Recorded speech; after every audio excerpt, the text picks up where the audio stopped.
Het was een vol debat in het Tweede Kamergebouw. Maar blijkbaar had het theater de hettenstijlen van een gruttal Kamerleden. Maar liefst 2 moortjes waren erin tjennen om het regionale theaterzelschap toch in de basisinfrastructuur te houden. Een meerderheid van de Kamer is voor. Heeft u al eens een voorstelling van theater gezien? Nee, nog niet. Maar ik kijk er wel naar uit. Want ik vind dat theater een theatergezelschap is wat een waardevolle functie heeft voor Friesland en ook voor Nederland. Zeker gezien het feit dat de Fries een tweede rijkstaal is. Daarom hebben wij als VVD ook een motie ingediend om theater in de basisinfrastructuur te behouden. Als de Kamer dat besluit, dan voer ik dat gewoon uit. Zo werkt het in Nederland. Vind je dat dan stiekem een beetje mooi dat er hier in de Tweede Kamer in Den Haag zoveel type is voor een Friesktalig toneelgezelschap?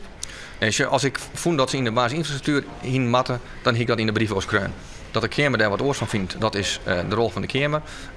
Ik steen van mijn beleid en dat heb ik Joert ook verdedigen. En dus een joegijstemming bij theater. Dat ze waarschijnlijk 4 ton inlevering matten, nemen ze erop ta. Want er bleef een structurele subsidie van €1 miljoen.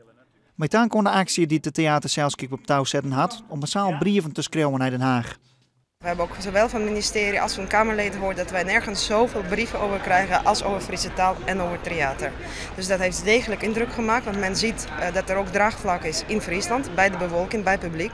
Het is trouwens ook interessant te weten, niet alleen dat Friesland reacties zijn gekomen uit landelijk. Zou het dan het handiger wezen om als provincie een soort van basisafspraak te maken met het Rijk voor alle verschenningen in Friesland die het subsidie van de Rijksoverheid krijgen? Ja, daar ben ik mee dwaande, om dat vanuit de taalwet nou te regelen, maar ook een structurele bijdrage voor die Friese taalinfrastructuur, cultuurinfrastructuur. Dus dat leidt je onder en dat maar we voor een quotient te krijgen. Nochtans die wordt er een klap op jong in de Tweede Kamer.